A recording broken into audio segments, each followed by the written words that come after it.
लेकर के आई हूँ। मैंने इससे पहले प्रीवियस वीडियो में क्या समझाया था आपको कि मैं आपको चैप्टर कौन सा है क्लास 10 में चैप्टर 9 एक्सरसाइज 9.1 उस टाइम मैंने आपको यहाँ चैप्टर का नाम नहीं लिखा। मैंने सम एप्लीकेशंस ऑफ ट्रिग्नोमेट्री मतलब कि त्रिकोणमिति की कुछ अनुप्रयोग, मैंने चैप्टर का नाम नहीं लिखा है। यहाँ पे मैं आपको ओरल बता दे रही हूँ।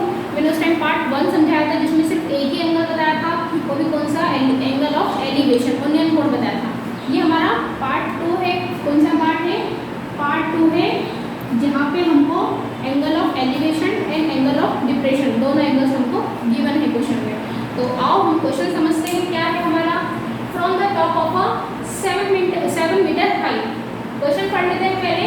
From the top of a 7 metre high building, ठीक है, 7 मीटर के ऊंचे भवन से the angle of elevation of the top, मतलब कि उस बिल्डिंग से, ठीक है, उसके टॉप से, ठीक है, उस बिल्डिंग के टॉप से जो एलिवेशन एंगल है, किस टाइप से एलिवेशन जो एंगल है, ठीक है, टॉप ऑफ द केबल, ठीक है, टावर इज, उसका जो एंगल है वो कितना है? 60 डिग्री है। क्या है? 60 डिग्री है। And the angle of depression, उसके बाद हम नीचे से देखेंगे, हम ऊपर देखेंगे तो एंगल ऑफ एलिवेशन, हम नीचे देखेंगे तो एंगल ऑफ डिप्रेशन। ऊपर देखेंगे तो उन्नयन कोण, नीचे देखेंगे तो डिप्रेशन अवनमन कोण, ठीक है। तो depression of its foot is 45, उसका मतलब कि अवनमन कोण है 45 degree. Determine the height of the tower, तो हमको क्या निकालना है? हमको निकालना है ऊंचाई, निकालना है किसकी? टावर की ऊंचाई निकालना है। तो आओ हम इसको डायग्राम से देखते हैं, डायग्राम से सॉल्व करते हैं। सबसे पहले फर्स्टली यहाँ पे क्या ड्रॉ करेंगे? हम एक डायग्राम ड्रॉ करेंगे। तो हम क्या करेंगे? From the top of the 7 metre high building, मैंने यहाँ पे बिल्डिंग बना दी, यहाँ पे बना दी बिल्डिंग, मैंने यहाँ पे बिल्डिंग बना दी, ठीक है। ये कितनी मीटर ऊंची है? 7 मीटर है। इसकी जो हाइट है वो कितनी है? 7 मीटर है, ठीक है। अब बोल रहे हैं from the top of the 7 metre high building the angle of elevation. अब उसी के बाद में ये हमारे पास 7 मीटर हाई बिल्डिंग है, उसी के बाद में क्या दिया है? The angle of elevation of the top of the cable tower. अब हमको क्या, केबल टावर की जो हमको ऊंचाई दे रखी है उसका एंगल क्या, एलिवेशन, एंगल ऑफ एलिवेशन क्या दे रखा है? मान लो हमने एक केबल टावर बनाया, ये हमारी बिल्डिंग है, ये हमारा केबल टावर है, ठीक है। अब यहाँ से बोला गया है कि the angle of elevation of the top of the cable, ठीक है, मतलब ये हमारी बिल्डिंग है, तो ये हमारा केबल है, यहाँ से मतलब कि इस बिल्डिंग से जो हमारा केबल टावर है, ठीक है, ये केबल टावर है हमारा। एलिवेशन में मैंने आपको क्या बताया था? उन्नयन कोण ऊपर की तरफ देखेंगे। मैं यहाँ खड़ी हूँ, मैं कहाँ देख रही हूँ? ऊपर की तरफ देख रही हूँ, तो ये हमारा एलिवेशन एंगल बन गया, ठीक है। ऑब्वियसली यहाँ पे अब यहाँ पे एक लाइन तो ड्रॉ होगी सही, ठीक है। यहाँ तक सभी को स्टेप क्लियर हो तो प्लीज लाइक करें वीडियो को, एंड तक देखें। अब यहाँ पर देखेंगे हम, ये तो हमारा हो गया एलिवेशन एंगल, जिसका एंगल कितना दिया है हमको? 60 डिग्री। कितना दिया है? 60 डिग्री, ठीक है। अब उसके बाद में द एंगल ऑफ डिप्रेशन। अब डिप्रेशन एंगल क्या दिया है हमारे को? Foot is 45, depression angle foot is 45। समझ रहे हो क्या बोल रही हूँ मैं? इसका पाद बिंदु है, ठीक है। तो फुट प्रिंट बोलेंगे, फुट पॉइंट बोलेंगे, सॉरी, इस टाइप से, है ना। इसको चाहो तो ऐसे भी बना सकते हो आप, ठीक है। तो ये वाला जो एंगल हमको बताया गया है ये कितने का है? 60 डिग्री, 45 डिग्री का। कितने का है? 45 डिग्री का है। अब यहाँ पे मैंने यहाँ पे हमारा ये जो एंगल है वो हमारा एलिवेशन एंगल है, जिसका हमको वैल्यू कितनी दी है? 60 दी है। उसी प्रकार से हमको एंगल ऑफ डिप्रेशन मतलब कि अवनमन कोण, ये हमारा अवनमन कोण है, इसकी वैल्यू हमको 45 गिवन है। अगेन यहाँ पे हम एक लाइन ड्रॉ कर लेते हैं, ठीक है। तो ये हमारा डायग्राम तैयार हो गया, ठीक है। तो हम इसको नेमिंग कर लेते हैं। नेमिंग क्या करेंगे? इसको देखिए ए, इसको बी, इसको सी, इसको डी और ई। यहाँ तक सभी को क्लियर है, ठीक है। अब यहाँ पर देखेंगे, हमको पता है हमारे आमने सामने की जो साइड्स होती है वो हमेशा इक्वल होती है। होती है, ठीक है। तो ये 7 मीटर है तो ये भी 7 मीटर होगा, ठीक है। ये हमारे पास अभी हमको क्या पता, बेस नहीं मालूम, तो हम बेस को x कंसीडर कर सकते हैं, x कंसीडर कर सकते हैं।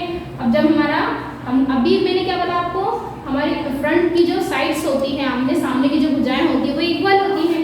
इस प्रकार ये x है तो ये भी x ही होगा, ठीक है। अब उसके बाद में हमको क्या बोला है, determine the height of the tower.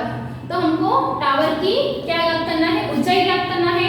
ये हमको दे रखा है और टावर हमारा ये है तो ये हमको निकालना है, ठीक है। ये हमको निकालना है, ठीक है। ये हमको दे रखा है, ये हमको दे नहीं रखा है, लेकिन हमको ये बिल्डिंग की जो हाइट थी वो हमको 7 मीटर दे रखी थी, लेकिन हमको पता है आमने सामने की बजाय जो फ्रंट की सामने की साइड्स होती है वो इक्वल होती है। तो ये 7 मीटर है तो ऑब्वियस ये भी 7 मीटर होगी, ठीक है। ये x है तो ये भी x होगी, ठीक है। और उसके बाद में हम देख रहे हैं ये हमारा एंगल ऑफ एलिवेशन है और ये जो लाइन बन रही है ये हमारी कौन सी है, हॉरिजॉन्टल लाइन। मैंने आपको पार्ट 1 में समझाया था, जो फर्स्ट क्वेश्चन समझाया था, ठीक है। ये हमारा सेकंड क्वेश्चन है, इसमें 2 एंगल है, उसमें सिर्फ एक ही एंगल था, ठीक है। यहाँ पर देखेंगे ये हमारा हॉरिजॉन्टल लाइन है, हॉरिजॉन्टल लाइन को हमने x कंसीडर किया है, ओके। अब यहाँ पे क्या मानेंगे, let the height of the tower क्या है, हमको टावर की ऊंचाई ऐसी दिख रही है, हमको ऊंचाई ज्ञात करना तो हमको ऐसी दिख रही है h+7 दिख रही है सभी को, h+7 दिख रही है। तो हम क्या कंसीडर करेंगे h+7 मीटर। उसके बाद में हमको पता है BC is equal to DE, BC is equal to DE is equal to x। यहाँ तक सभी को क्लियर हो तो प्लीज लाइक करें, ठीक है। अब हमने यहाँ पे सब कर दिया, नेमिंग कर दी, डायग्राम ड्रॉ कर दिया। यहाँ पे देखेंगे हम ये 45 डिग्री है तो ऑब्वियस हमारा ये भी 45 डिग्री होगा कि हमारे एकांतर कोण है। इस टाइप से हमारा Z का जब सिंबल बनता है इस टाइप से, तो हमारे जो ये एंगल होते हैं वो इक्वल होते हैं। ये चीज़ ध्यान रखना, हमारे इस टाइप का जो भी सिंबल रहता है उसके जो एंगल्स होते हैं हमारे एकांतर कोण कहलाते हैं ये, तो वो क्या होते हैं, इक्वल होते हैं हमारे, ठीक है। यहाँ तक सभी को क्लियर है।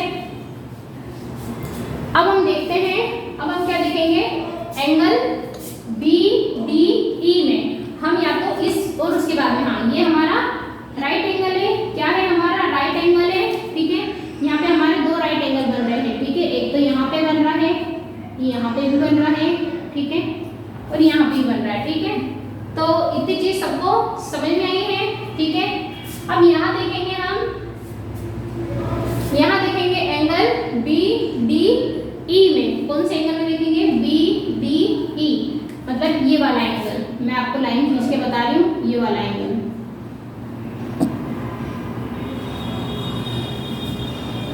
ओके, ठीक है। Angle triangle ABD in triangle ABD, sorry BDE है, सॉरी BDE है, ठीक है। अब हम एंगल BDE में क्या देखेंगे, हमको यदि हाइट दी है और बेस, ये 2 चीजें हमको गिवन है, तो हम क्या कर सकते, हम क्या करेंगे, कौन सा फॉर्मेट, कौन क्या लगाएंगे, लंब बटे आधार, क्या लगाएंगे, लंब बटे आधार मतलब परपेंडिकुलर अपॉन बेस, वो हमारा tan थीटा में होता है। तो हम फॉर्मूला लगाते हैं tan theta is equal to perpendicular upon base. tan theta हमको गिवन है यहाँ पे 45 डिग्री, तो tan 45 degree is equal to perpendicular, हमारा हाइट परपेंडिकुलर क्या, लंब 7 और बेस कितना हमारा x। यहाँ तक सभी को क्लियर है। अब उसके बाद में tan 45 की वैल्यू हमारा, मैंने आपको सारणी में बताया था, टेबल में बताया था, ठीक है। tan 45 की वैल्यू क्या होती है, 1 होती है। मैंने आपको ट्रिक वाइज टेबल समझा रखी है, क्या समझा रखी है, 0, आधा, आधे पे रूट 3/2 और 1, ये 5 से 6 से 7 शब्दों की मैंने आपको टेबल बताई थी, ट्रिग्नोमेट्री की टेबल, वो आपको उस वीडियो में जाकर के देख लेना है। यहाँ पे tan 45 का जो मान है वो क्या होगा, 1 इज इक्वल टू 7/x कर दीजिए, क्रॉस मल्टीप्लाई करेंगे आप, तो क्या होगा हमारा x इज इक्वल टू 7, ये हमारी x की वैल्यू आ गई, ठीक है। अब देखेंगे अब हमारा ये एक एंगल का काम हो गया। अब दूसरा एंगल हमारा ये वाला एंगल बचा है। अब मैं इस पे अगेन एक लाइन ड्रॉ कर रही हूँ, ये वाला एंगल हमारा, ठीक है। ये एंगल कौन सा है? A B C. यहाँ पे लाइन खींच रही हूँ मैं। इन ट्राइंगल ए बी सी में क्या देखेंगे हम? वापस हमको हाइट, हमारे पास हाइट है और क्या है? बेस है हमारे पास। तो मैं तो again tan theta is equal to P upon B। tan theta की वैल्यू हमको 60 डिग्री दे रखी है, ठीक है, 60 डिग्री। P हमको H और बेस हमको X दिया है, ठीक है। अब tan 60 का मान, tan 60 का मान होता है √3, ठीक है। H हमको निकालना है, यही हमारी केबल, ये हमारी जो केबल था इसी को निकालना है हमको, केबल टावर की हाइट निकालना है। X हमको, अभी हमने X की वैल्यू निकाली यहाँ से 7, तो यहाँ पे X की वैल्यू पुट कर दो 7, अगेन क्रॉस मल्टीप्लाई कर दो, तो ये हो जाएगा 7√3 इज इक्वल टू H। अभी हमारी हाइट नहीं आई है, अभी हमको ये H की वैल्यू कहाँ पुट करना है? जहाँ हमने हाइट टावर की हाइट कंसीडर की थी। तो क्या कंसीडर की थी हमने? H + 7 ब्रैकेट के बाहर M, ठीक है, ये कंसीडर की थी। अब यहाँ पे H की वैल्यू पुट कर दो 7√3 + 7 मीटर। अब यहाँ पे हमको दिख रहा है 7 इजीली कॉमन दिख रहा है, हमको कॉमन निकालेंगे 7, तो क्या अंदर क्या बचेगा? √3 + 1 मीटर, जो कि ये केबल टावर की क्या है? केबल टावर की हाइट है, ऊंचाई है, ठीक है। मैं क्वेश्चन फिर से समझा देती हूँ आपको। क्या बोल रही हूँ मैं? From the top of a 7 high building, मतलब कि 60 मीटर की ऊंची बिल्डिंग से, the angle of elevation of the top of a cable tower. यहाँ पे मैंने केबल टावर बना दिया, इसका एंगल ऑफ एलिवेशन 60 डिग्री है, ठीक है। द एंगल ऑफ डिप्रेशन, अब यहीं से देखेंगे, डिप्रेशन हम नीचे देखेंगे तो ये कितना है? 45 डिग्री है। तो हमको केबल टावर की ऊंचाई ज्ञात करना है। यहाँ तक सबको क्लियर है? फिर यहाँ देखेंगे इन ट्रायंगल BDE, हाँ BDE में देखेंगे हम tan theta is equal to P upon B। P हमको गिवन है 7, B हमको X दिया है, ठीक है, हमने कंसीडर किया था। tan 45 की वैल्यू होती है 1, ठीक है, is equal to 7 upon X। Cross multiply करेंगे, यहाँ पे क्रॉस मल्टीप्लाई करेंगे तो हमारी X की वैल्यू मिल जाएगी 7। उसके बाद में ट्रायंगल ABC में क्या देखेंगे? tan theta is equal to P upon B perpendicular upon base. tan 60 हमको गिवन है यहाँ पे, ठीक है, H अपॉन X। tan 60 की वैल्यू √3 होती है, ठीक है। H अपॉन X की वैल्यू यहाँ पे 7 हमको निकाली थी, हमने फाइंड आउट की थी। यहाँ पे भी क्रॉस मल्टीप्लाई करेंगे तो क्या होगा? 7√3 इज इक्वल टू H। अभी हमारी हाइट नहीं आएगी, तो हमने क्या करा था? जो कंसीडर की थी टावर की हाइट, वो हमने जो निकाली थी उसमें हमने H की वैल्यू को पुट कर दिया है। अब पुट कर दिया है तो यहाँ पे 7 हमको 2 टाइम दिख रहा है, तो 2 टाइम दिख रहा है तो हम क्या करेंगे? उसको बाहर एक बार निकाल लेंगे और अंदर क्या बचेगा? √3 और 7 को 1 में मल्टीप्लाई कर दो तो 7, ठीक है। तो आज का ये क्वेश्चन आपको समझ में आया हो तो प्लीज़ लाइक करें, शेयर करें, सब्सक्राइब करें। मैंने आपको पहले भी बोला है, इससे पहले की जो वीडियो समझाई थी, प्रीवियस वीडियो समझाई थी, उसमें पार्ट 1 था, उसमें एंगल ऑफ एलिवेशन मतलब एक ही एंगल दिया था, और ये सेकंड पार्ट है, इसमें हमारा angle of elevation and angle of depression, ये दोनों एंगल्स दिए हुए अवनमन कोण और नयन कोण, ठीक है। ये दोनों क्वेश्चन, ये इस एक्सरसाइज के जितने भी क्वेश्चन है वो आपको सॉल्व करना है। क्यों? क्योंकि ये 4 से 5 नंबर में हमेशा एग्जाम में पूछे जाते हैं। तो आपको वीडियो अच्छी लगी हो तो प्लीज़ कमेंट कीजिएगा। कमेंट आप लोग कोई भी नहीं करता है, मैंने देखा आपको ना लाइक करते हो, आप लोग ना कमेंट करते हैं, सिर्फ देख लेते हैं पर कमेंट नहीं करते। तो please like, share, subscribe, comment again.